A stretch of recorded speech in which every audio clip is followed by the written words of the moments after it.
want to propose, and I believe existential research shows, Я хочу предложить, и я думаю, что экзистенциальное исследование это показывает, that most of our troubles as human beings can be traced to one overall problem. что почти все наши проблемы, как людей, как человека, может сводиться в одну проблему. And that problem is our suspension in the groundlessness of existence. Эта проблема, я пытаюсь это перевести, повешенность в неопределенности нашего бытия. Повешенность. And the corollary question is, how do we live with, cope with, and potentially even benefit from this condition? И как бы основной вопрос, как мы живем, как мы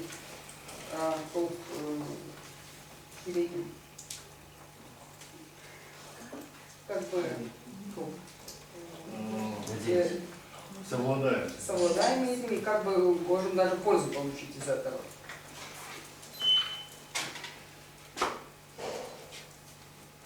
Now, if you're having trouble understanding how our major problem is our suspension in the groundlessness of existence, there's a few things I'd like you to think about. Если у вас проблемы понять, как наша главная проблема является повешенность, невоплощенности,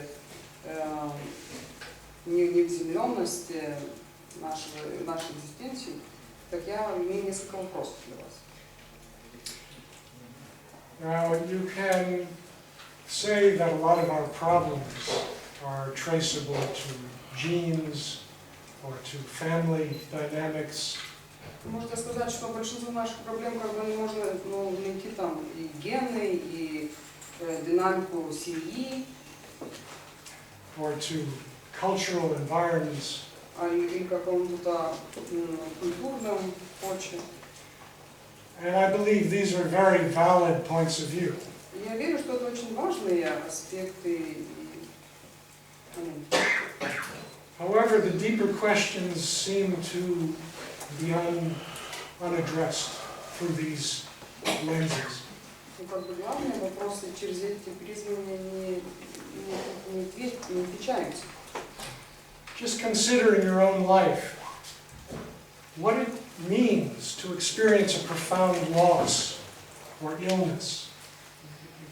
Подумайте про свою жизнь, что это означает почувствовать и переживать потерю или какую-то смертельную болезнь, большую болезнь. What does it mean to experience great fear, a great disruption in one's life? Что это значит проживать большой страх, большой распад жизни? It seems to me that if we look at these experientially, phenomenologically, we see that they shake our very foundations of connection to existence. Если мы смотрим на это вот так вот проживаем феноменологически, мы видим, что эти вопросы как бы не трясет нашу всю экзистенцию и бытие. Virtually nothing that was containing for us exists after such a profound loss or illness, or disruption, trauma. То, что нас вообще как бы держит, то есть сдерживает после травмы, болезни или потери, это все пропадает. The things that contained us before, our routine ways of living, our routine ways of relating to others, things that were familiar, are ripped apart. То, что нас поддерживало, сдерживает, то есть после травмы, потери, оно теряется, и те рутинные вещи, ежедневная жизнь, эти привычки, они все пропадают, исчезают. Containment of our identity is ripped apart. даже идентитет наш, поддержка нашего идентитета, он тоже теряется. And as the philosopher Blaise Pascal put it, earth opens to the abysses. И как философ Паскаль говорит, что как бы земля открывается как бездна. Now, it is no wonder to me why clients in depth therapy begin to allude more and more to these existential themes as they go deeper into the work. Это странно, почему в глубине терапии пациенты и клиенты все, когда идет глубже, открывают эти экзистенциальные темы и вопросы. They start referring to words like I have a black hole in my life. И они начинают употреблять такие слова, как у меня есть черная дыра в жизни. Or the bottom dropped out. У меня пропала почва или из-под ног. Это как с скороборовки пропадает этот, опора. In one sense, I think the cognitive behaviorists are very right to call these catastrophic thoughts. И это очень, когнитивно-бихевиоральный терапевт очень правильно говорит, что вот эти идеи они называют катастрофическими мыслями. But to dismiss them as totally irrational and not part of, a profound part of our condition is way off. Но назвать эти мысли нерациональными, как бы, просто сбросить, это как бы не выход. Catastrophic thoughts are based on a recognition of a catastrophic part of our lives. Эти катастрофические мысли, они как бы являются признанием этой катастрофической жизни, этого катастрофического бытия. And unless we help people and ourselves to, in some way, work with that part, we're missing a very significant piece of both understanding people and healing, helping them to heal.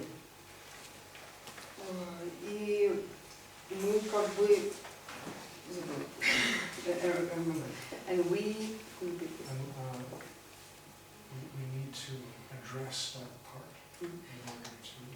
И мы должны как бы, если хоть хотим помочь людям, мы должны говорить с этой частью, как бы связаться с этой частью.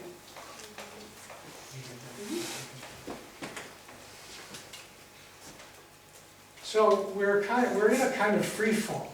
We're all in this free fall. Мы являемся в таком свободном не полете, а когда падение, разборное падение. Well, the question is, can we live with it? Can we potentially even thrive in this free fall? И вопрос в том, можем ли мы жить в этом свободном падении, и можем мы даже достигать чего-то. Or do we have to defend against it in a rigid way, defend against it, deny it, or become consumed by it? Или мы должны защищаться, даже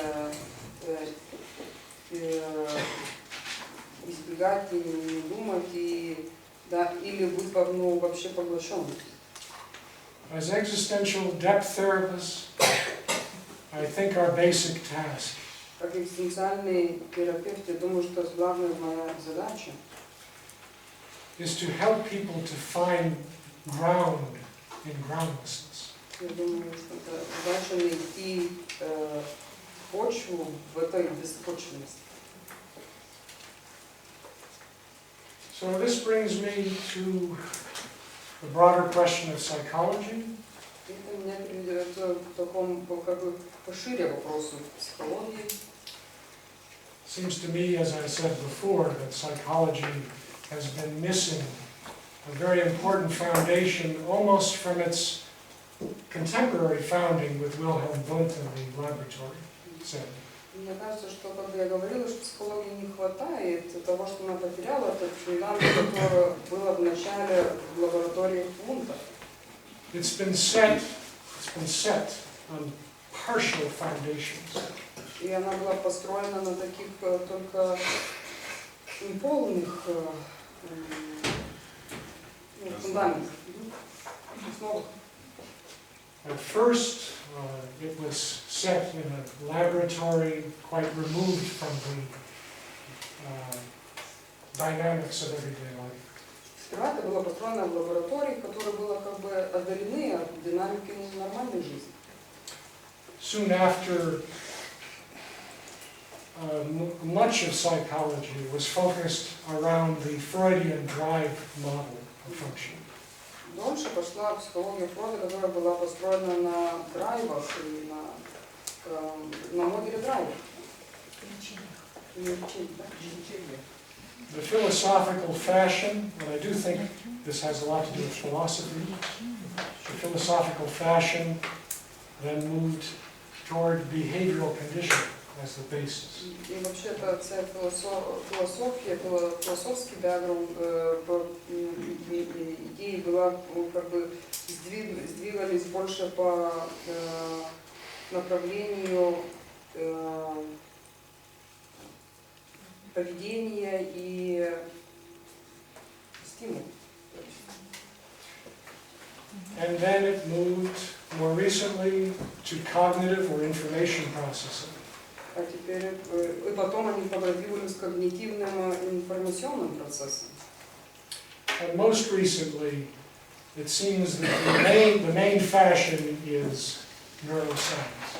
А теперь кажется, что новый как бы мода это все исследования и Brain science. это наука мозга.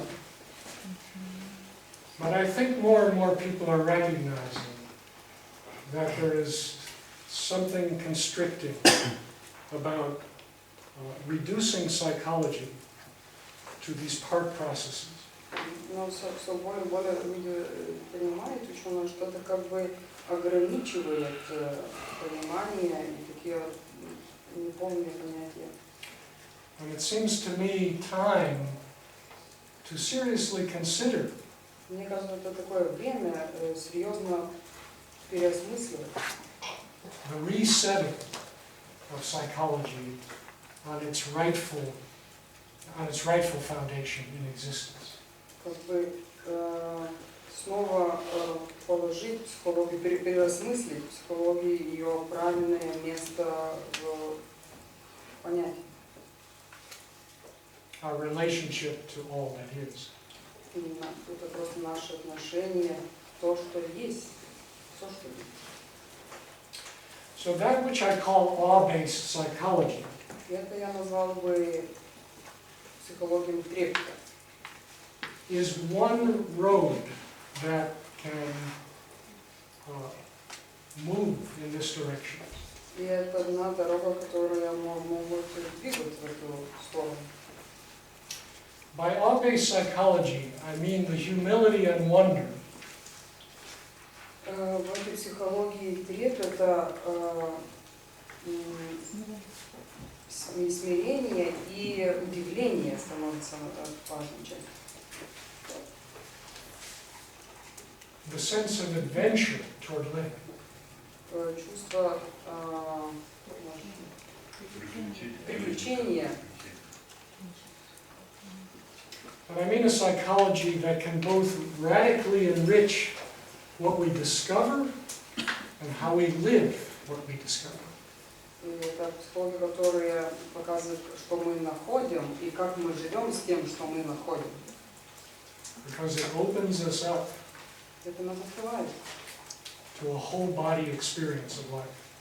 к всему переживанию, даже телесному переживанию мира.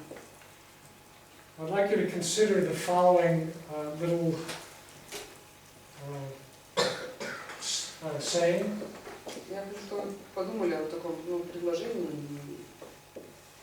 Mystery is a place where science and religion meet. что мистика, не тайна, это место, где встречается учеба и религия, наука и религия. Dogma is a place where they part. Догма — это место, где они расширяются, расходятся. Awe-based psychology is a place where they can evolve and reunite. И психология трепета — это место, где они могут встретиться и соединиться, снова соединиться. So that's part of why I think this is a very interesting time for all of us as scientists and as people who connect with larger religious dimensions. И это очень такое интересное место вот, для нас, как ученых и тех, которые встречаются с другими религиями, вопросами. And this is certainly a direction that forebears like Paul Tillich were calling for. И это такое направление, которое назвал и звал Пол Кирк. So, how then do we cultivate this awe-based psychology? Как это надо употреблять психологию трепета? One way that I've developed through the years, based on the inspiration of Rollo May and James Bugenthal, is what I call existential-integrated psychotherapy. Один подход — это пользоваться психологией Ялома, Бюдженталя, Ролла Мэя. Бюдженталя, Ролла Мэя. Это как бы основой только тот подход, что я говорил о экзистенциально-интегративном подходе. I should say Ernest Becker has also been a very big influence for me. Эрнест Беккер был тот, который тоже делал мне большое влияние. His book, Denial of Death. Его книга «Отрицание смерти». So existential integrative therapy is one way to understand and coordinate a variety of therapies. Экзистенциально-интегративная терапия — это как бы подход, который соединяет и пользуется разными подходами. Within an overall existential or experiential context. Из вместе с этим экзистенциальным переживанием, которое соединяется.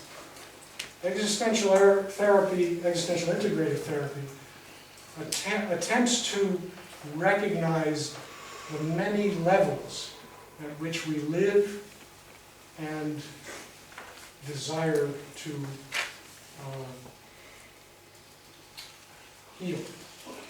И экзистенциально-интегративный подход, он как бы имеет много слоев и смотрит на слои, как мы живем, и как мы желаем, и как мы исцеляемся. It's very phenomenological in the sense that it recognizes the client's desire and capacity for deeper experiential change. И это такой очень феноменологический подход, который узнавает желания и возможности клиента и поглубже переживать, понимать.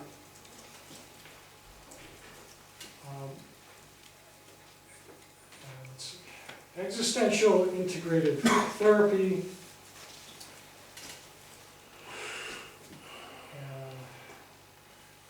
attempts to address liberation at many levels. Экзистенциальный и интегративный подход пытается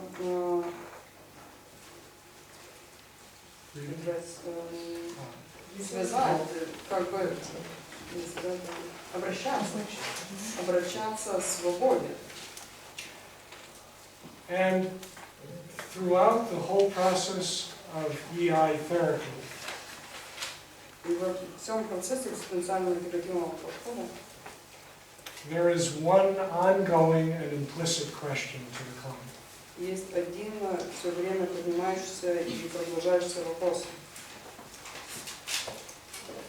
And that is, how are you willing to live your life at every moment of this contact? Это вопрос, как ты готовишься или желаешь даже, собираешься жить свою жизнь в этом моменте, да, ты тоже. Now, we don't always ask this question explicitly, but it is implied through the mirror that we provide to the client. Не всегда мы очень так прямо задаем этот вопрос, иногда он как бы косвенным путем, как через нас, как зеркало, задается все время клиенту. And that mirror starts with presence. И это как бы такое, ну вот,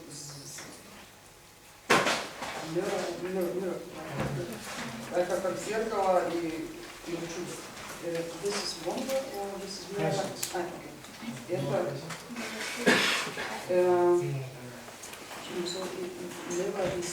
mirror? Это вот, и это зеркало как бы начинается чувствовать даже в том, как мы присутствуем сразу с клиентами друг другом. Presence silently provides a space and an invitation for a person to look more closely at their lives. Настоящее это как бы является приглашением и присутствием того, что да, и пространство, и возможность связаться и переживать. So no matter what particular approach the therapist is using, say cognitive behavioral therapy, И неважно, какой подход употребляет терапевт, или когнитивный бихевиоральный подход, или if they are coming from this perspective, they are providing that invitation at every moment silently. важно то, что они предлагают и зовет, и дает это пространство, и как приглашение. Some people will decide to live their lives based more on physical change. Ну, одни люди же решают жизнь свою провести больше как бы настроены на какие-то физические изменения. Through medicine or nutrition, for example. Ну, например, через какие-то медикаменты или через там какую-то пищу. Some will choose just behavioral changes in their life. Другие как бы будут выбирать какие-то поведенческие изменения в своей жизни. Some will choose to live their lives more rationally. Другие как бы будут выбирать свою жизнь побольше рационально. But this approach is ever available for those who seek to live their lives at a more core experiential level. Но этот подход как бы принимается и тем, который хочет и желает жить свою жизнь побольше так, по своим опытам, как бы так, с переживанием. Meaning that some will choose to decide the direction of their life at a very embodied, at a whole body level. Как бы жизнь, смысл такой жизни, как бы воплощенный больше жизни. Not just in their head or outward behavior. Не только в своей голове, но и вообще в своем не каком-то поведении, но побольше и побольше. But in a renewed sense of being, a freedom within being. С таким обновлением чувства бытия и свободы. And in the final phase of this approach, И конечная стадия этого подхода people will have a chance to rediscover meaning and awe in their lives. люди может найти смысл и чувство трепета в своем жизни, в своей жизни. Because they've looked in that mirror enough times with their whole body experience. Потому что они смотрели это зеркало всем своим телом, всем переживанием своим телом. That they now feel ready to seek out what is more meaningful, what really matters about their lives. Теперь они как бы являются готовыми достигать то, что является, что имеет смысл и что имеет важно для их жизни. And to achieve an inner freedom that I call awe. И получать внутреннюю свободу, которую я называю чувство трепета. Because again, a sense of awe is the ability to be with the fuller range of one's experience at every moment. И чувство трепета это пребывать в таком полном всех спектрах своего переживания. The tragic as well as the joyful. И трагедия, и счастье души. The anxious as well as the wondering and the fascinating. И тревога, и восхищение. This is the kind of full life that we are advocating through this perspective. Это такой полная жизнь, которую мы ведем. So the achievement may go beyond just finding a specific meaning or achieving a specific goal. И достижение это как бы нахождение такого смысла и такого специфической задачи. But it may pertain to a whole new attitude toward living that I've just described. Но это может тоже быть и нахождение вообще нового подхода и нового понимания своей жизни. Much more access to one's inner being, inner life. Больше возможностей в своей жизни. And therefore, hopefully, much more ability to express what is accessed. И с тем связаны возможности достичь то, что каждый. Now, interestingly, the latest psychotherapy research is confirming these findings. И важно то, что последние ученые исследования как бы показывают, что это правильно эти все. Led by researchers like Bruce Wampold. Брюс Вампол исследования, например. What is being recognized is that the most important ingredient of psychotherapy change Который говорит, что самый важный ингредиент, самый важный момент, когда вы исследуете психотерапия, является is the context of the therapy over and above the theory and the technique. Это контекст терапии, который является выше теории и техники терапии. And by context, we mean personal and interpersonal relationships. И контекст это означает личные и межличные отношения. This is what shines through no matter what orientation you practice from. Это как бы показывает через все направления, которые вы исследовали. Now, one interesting question for us is, why are all the orientations seen as the same with this research? Но это, конечно, вопрос для нас, почему все разные подходы как бы оказываются очень похожи. In other words,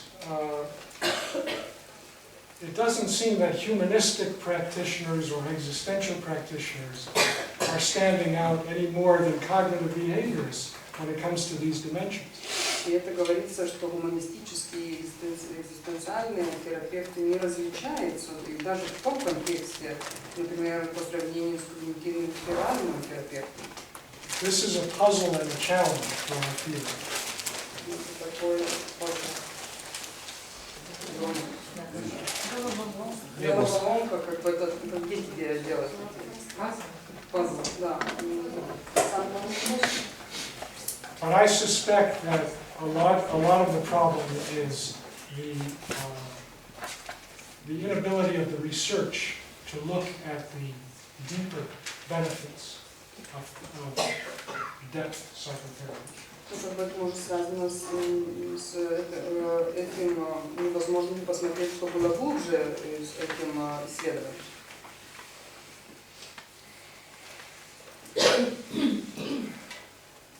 So we now come to a question that really runs throughout my talk today. И мы проходим вопросы, которые как бы пересветливаются через всю мою речь. And that is how our relationship to groundlessness impacts not only the individual, but our social and world functioning. Это вопрос, как наши связи с беспочвенностью делают нам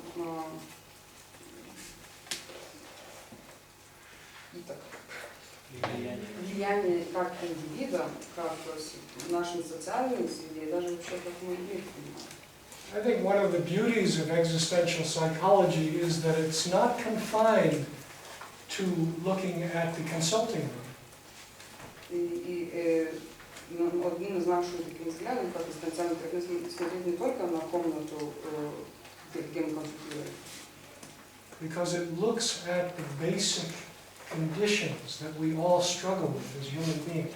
Это покажет те важные основы, с которыми мы как люди все боремся. So part of my recent inquiries have had to do with how this psychology applies to larger groups in society. Один из моих важных моментов, как эта психология как эта психология говорится побольше или побольше в таком собрании. It applies to, I believe, very urgent problems in our world. Как оно потребляется в главных вопросах жизни.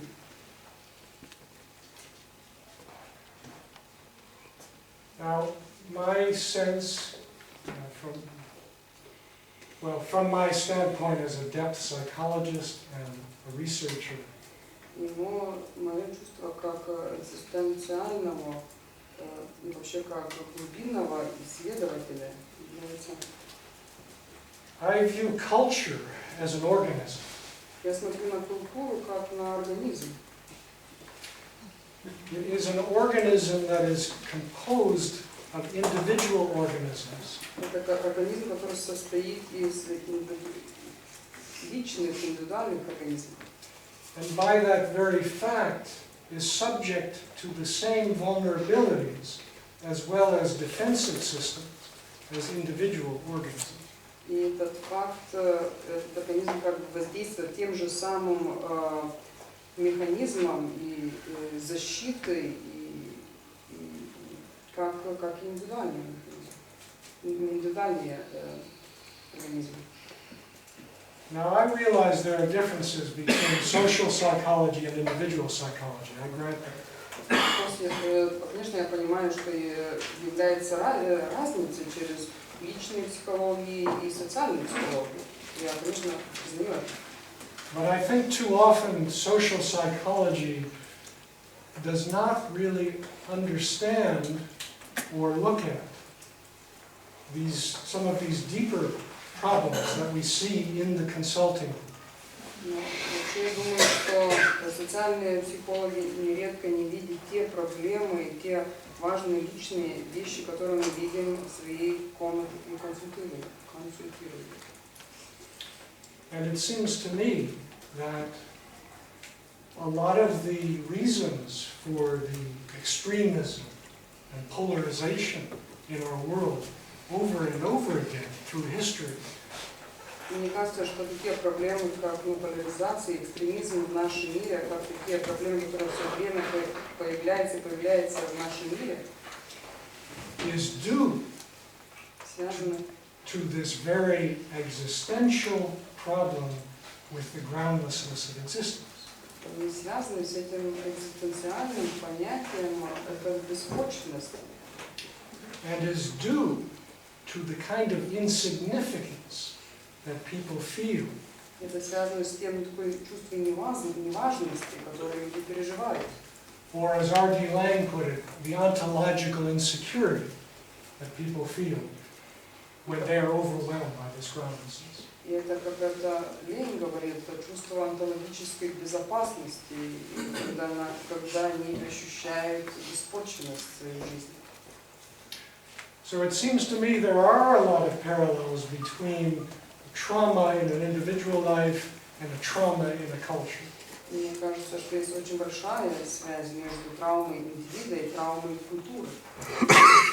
And I feel it's a very important time for existential psychology to look at these parallels. Мне кажется, что это важное время экзистенциальной психологии посмотреть на эти параллели. I mean, we've heard plenty about societies becoming extreme because of economics or evolutionary theory of genes. Мы много слышали о таких обществ, которые становятся экстремальными там, по экономическим причинам, культурными или даже экологическими,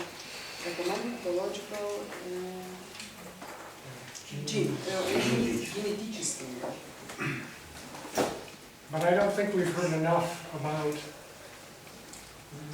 how trauma affects societies existentially. Мы мало слышали про то, как травма действует экзистенциально в таких обществах. I'll give you a little glimpse of my recent book, my latest book, which is called The Polarized Mind. Я чуть-чуть покажу идеи своей книги «Поляризованный ум». The subtitle is Why It's Killing Us and What We Can Do About It. Почему он нас убивает и что мы можем с этим сделать? In my own study of history, which I admit is limited as a psychologist, И, конечно, это как бы ограничено мнением как психолога. what I have seen is that societies tend to become polarized. То, что я вижу, что общество становится побольше поляризированным. That is fixated on one point of view to the utter exclusion of competing points of view. Как бы он фиксируется на одном мнении, такое полярное в одну сторону, и как бы не принимается вообще, что он на противоположный поле. Because there seems to be some traumatic event, some upheaval that they are reacting against. Кажется, потому что есть какие-то травматические переживания, какие-то бывшие тяжелые переживания, которые воздействуют на это. And this event seems to associate with a catastrophic sense of insignificance on the part of the people who are subject to it. И это очень связано с тем таким чувством неважности, которое переживается там. And in order to deal with that sense, they have to construct a society that will do everything it can to deny that sense of insignificance. Чтобы решить этот вопрос неважности, они должны сделать что-то очень то, чтобы решить этот и найти ответ на эту неважность. And therefore we see great wars based on this. И мы потом увидим большие бои по этому вопросу, как решение этого вопроса. We see destructive forms of aristocracy and elitism based on this. Мы видим такие деструктивные формы аристократии и лидерства.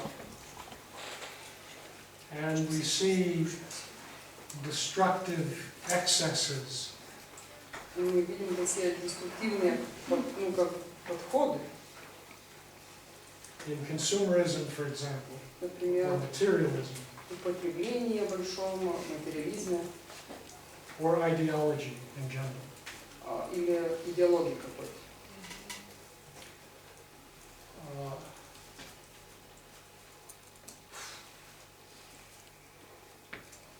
The other piece to this is that Другой кусок этого. what seems to happen is that a powerful leader is also reacting based on trauma in their own lives. Кажется, что этот важный лидер как бы реагирует на эту травму, которая произошла в жизни людей. And that leader and that culture get on a collision course and converge into what might be called a perfect storm of destruction. Кажется, что это как бы коалиция становится, и она просто меняется на ту силу, которая может быть бурной.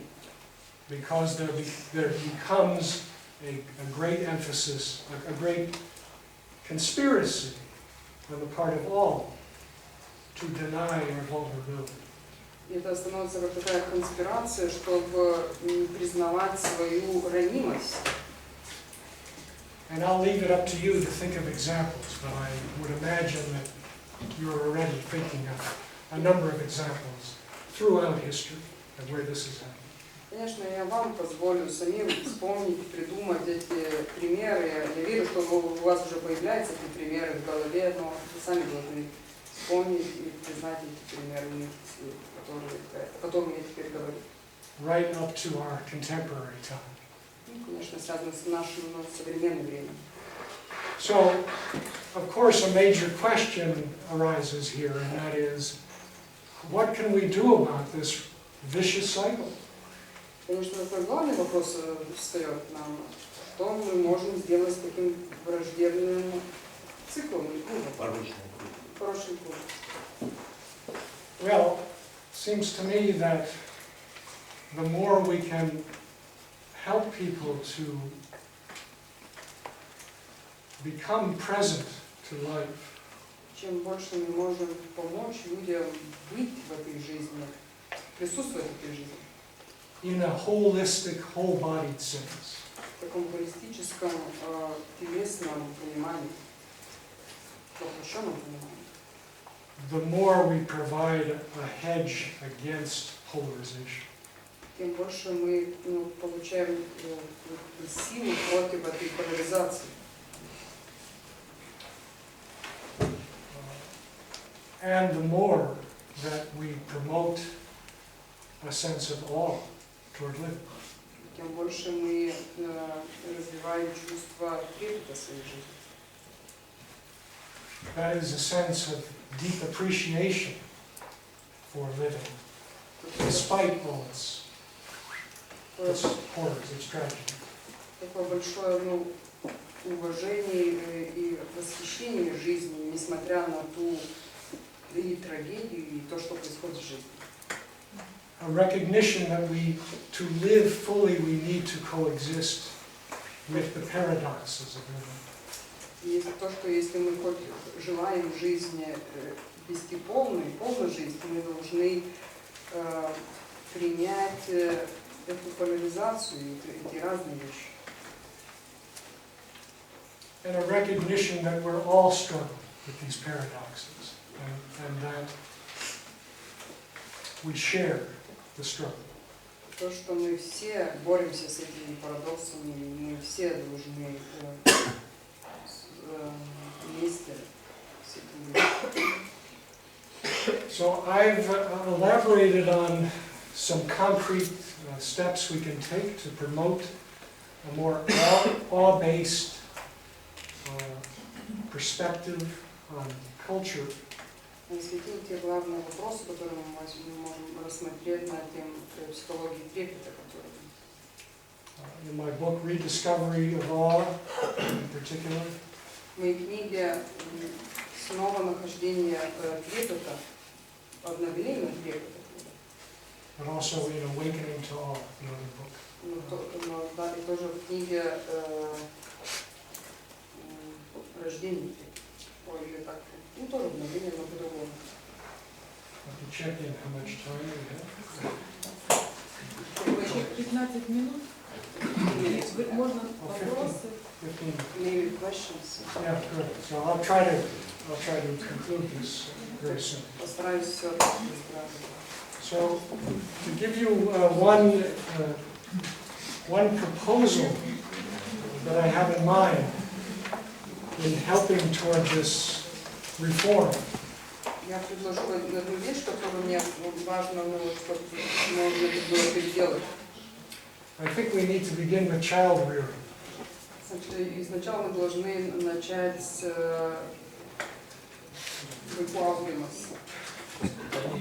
воспитания детей.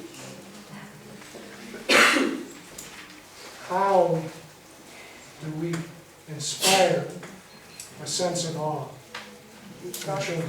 Как мы дарим или обновляем, поднимаем чувство трепета у детей. Or maybe I should put it more accurately, how do we help children to cultivate and maintain the sense of awe that they natively experience? И как мы помогаем развивать это чувство трепета у детей.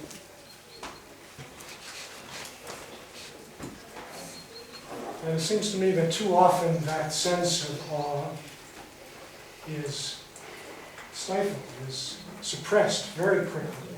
Нередко мы видим, что это чувство трепета очень нередко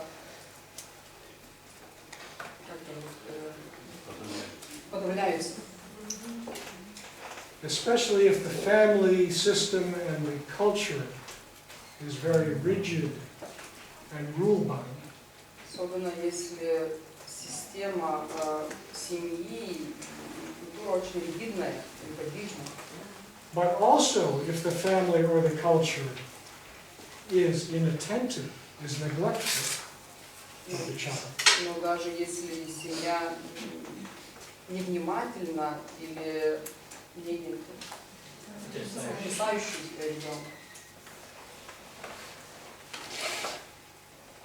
Now this of course has something to do with how the parent does or does not hold a sense of awe toward living. Конечно, это очень связано с тем, как сами родители переживают и держат это чувство трепета. So you may see that in order to make substantive changes, this dimension needs to be brought into many levels of society, including the work setting. И вы видите, что если поддерживать это чувство, то сколько много слоев нужно достичь и делать вклады. If a parent is oppressed and beaten down and hateful toward their daily work and their daily routines, how are they going to provide a space for a sense of awe for the child? Например, даже такой работе, но если вот родитель ненавидит свою работу, ему не нравится, она плохо себя чувствует, и как он может подарить чувство трепета своему ребенку, даже по работе? So, it seems to me that the sense of being in relation to the mystery of existence is a key factor. Кажется, что суть бытия и эта связь с экзистенцией является главным моментом пребывания. The need, if able, to slow down, to more fully connect with nature, the vastness of our existence. И такое нежелание,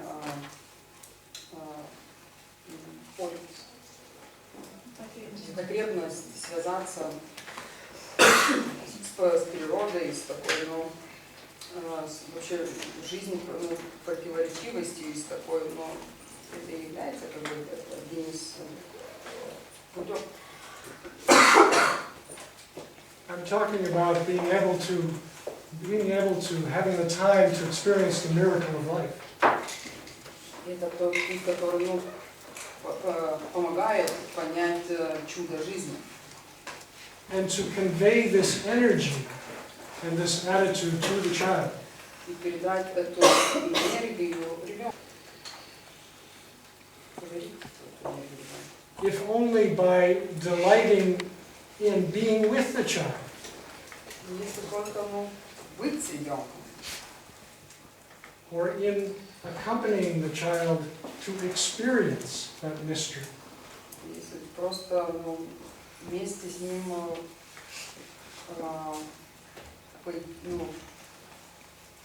быть в этом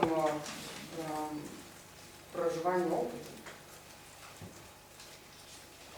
Through activities, through books, through film. Через книги, через фильмы, через какое-то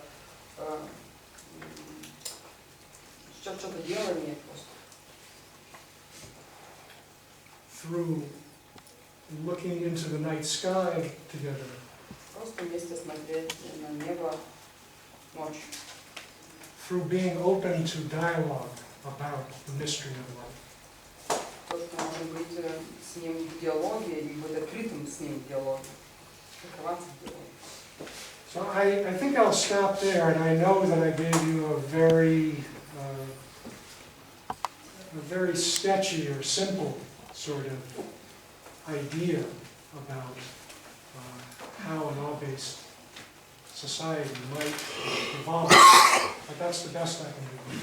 Конечно, я остановлюсь в этом месте. Я думаю, что дал только очень такие очерки. И я думаю, что это самые важные показания, как может существовать общество, которое бы на чувством трепета. But I hope what you can get from this is that it all goes back to supporting a greater ability to find ground within groundlessness. Но это тоже важно, что это все возможно через помогание, помощь найти почву в этой беспочвенности. And that goes back to presence. Это, конечно, подходит в настоящее. Thank you very much. Спасибо.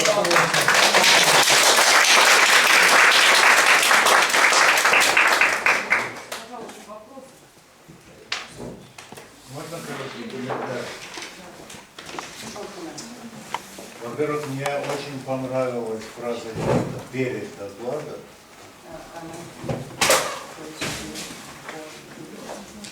Когда он получал диплом. Даже записал. Даже американские психологи начинают понимать важность экзистенциального подхода.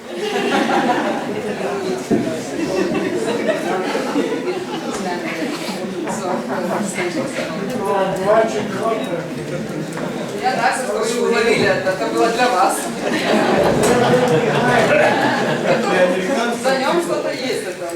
Второе, это удивительно, потому что, как люди, не сговариваясь, начинают думать об одном и том же и делать.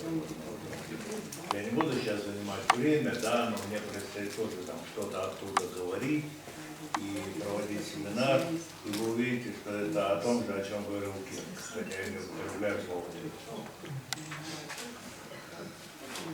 И это удивительно, это, видимо, что-то назревает в мире психотерапии, что мы начинаем чувствовать все и начинаем на это реагировать. Если мы не сговариваемся, обращаемся к одним и тем же вещам. А третье – это некий пункт моего несогласия. И для меня это важно как для терапевта, и поэтому я постараюсь очень коротко сказать, потому что может быть и для вас. Для меня психотерапия – это работа индивидуальная. Не обязательно с одним человеком, может быть с семьей, может быть с группой.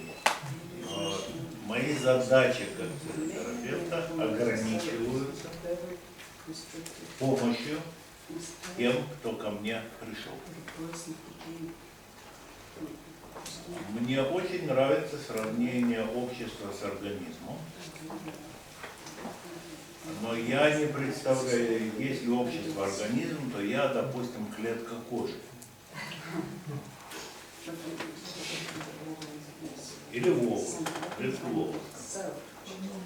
И пришла моя пора отшелушиться.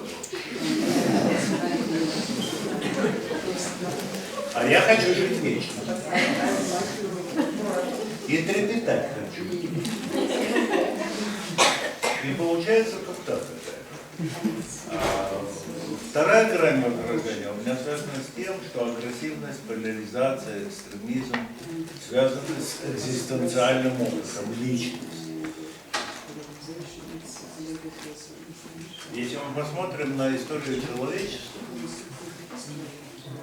человечество разыгрывает одну и ту же пьесу в разных постановках.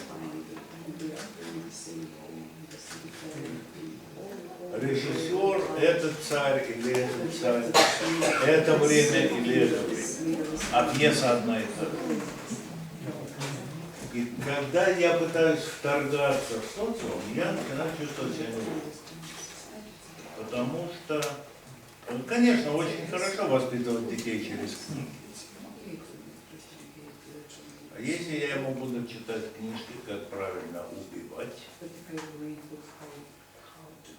Возьмите, в любом обществе идет война, какие книги детям нужны, какие нет, какие запретить, какие разрешить. Конечно, хорошо, если я его буду воспитывать через активность, да? Но если я вместе с ним пойду бездомно расстреливать,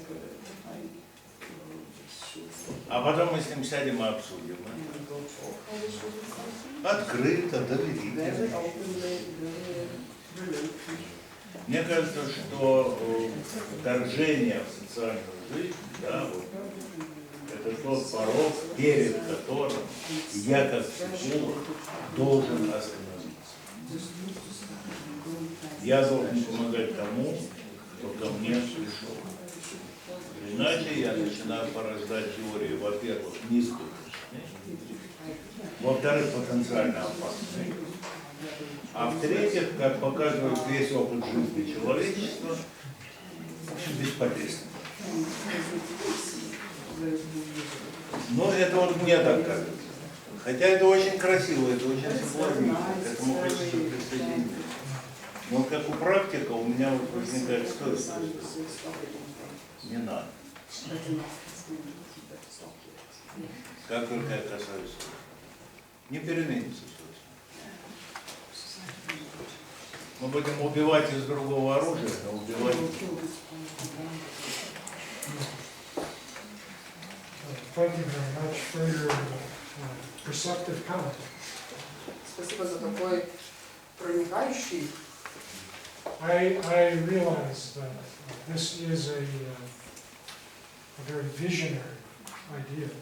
Я понимаю, что такое пророческое даже принятие. Везение. But nevertheless, I think we have to start somewhere. Мы должны все-таки начать где-то. And it seems to me that if there is a collective will to start with childhood, that there will be less of that desire for shooting people. Если будет сильное желание где-то начать с детства, тогда я верю, что будет поменьше желания стрелять в кого-то. And if we are addressing the revitalization of experiences in the educational setting, in the work setting, in the government setting, in the religious settings, we might make some headway as a circulatory notion. Мы ожидаем эти вещи, как работа, как общество, там, религия, так, как выйти из этого круга такого. All I say is to try some things out. Я просто говорю, что надо попробовать что-то. And the other thing is that in my studies, I have found that what we call wisdom traditions are just as evident in every society that's polarized. То, что мы находим как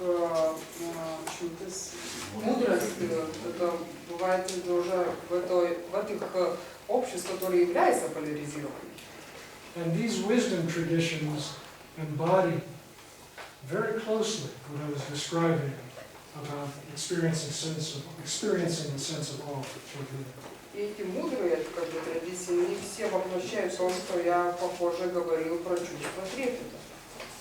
And about living a more balanced or holistic kind of existence. Как бы жить побольше холистично и так связано. So part of my point here is that the resources are right here already. Как бы эти все ресурсы не здесь, они рядом. They need to be marshaled. Они просто нужно их употреблять.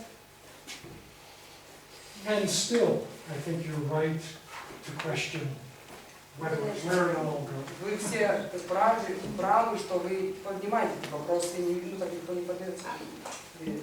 Короткий вопрос, можно? Хорошо, точно. Один только вопрос. Какое чувство является противоположным чувству трепета? И можно ли их интегрировать в одну личность?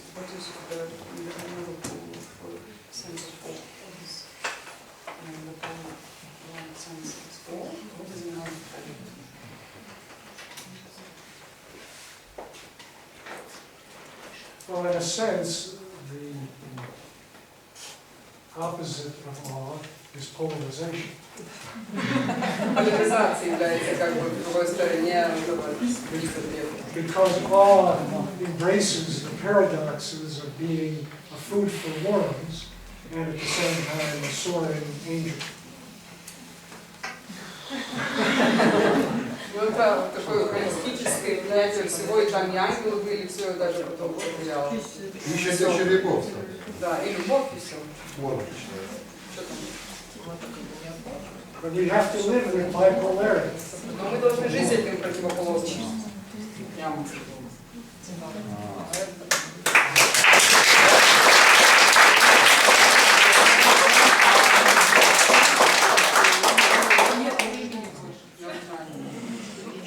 Maybe we can talk a little after. После. Большое трепетное спасибо Кирку. I want to thank Agnes,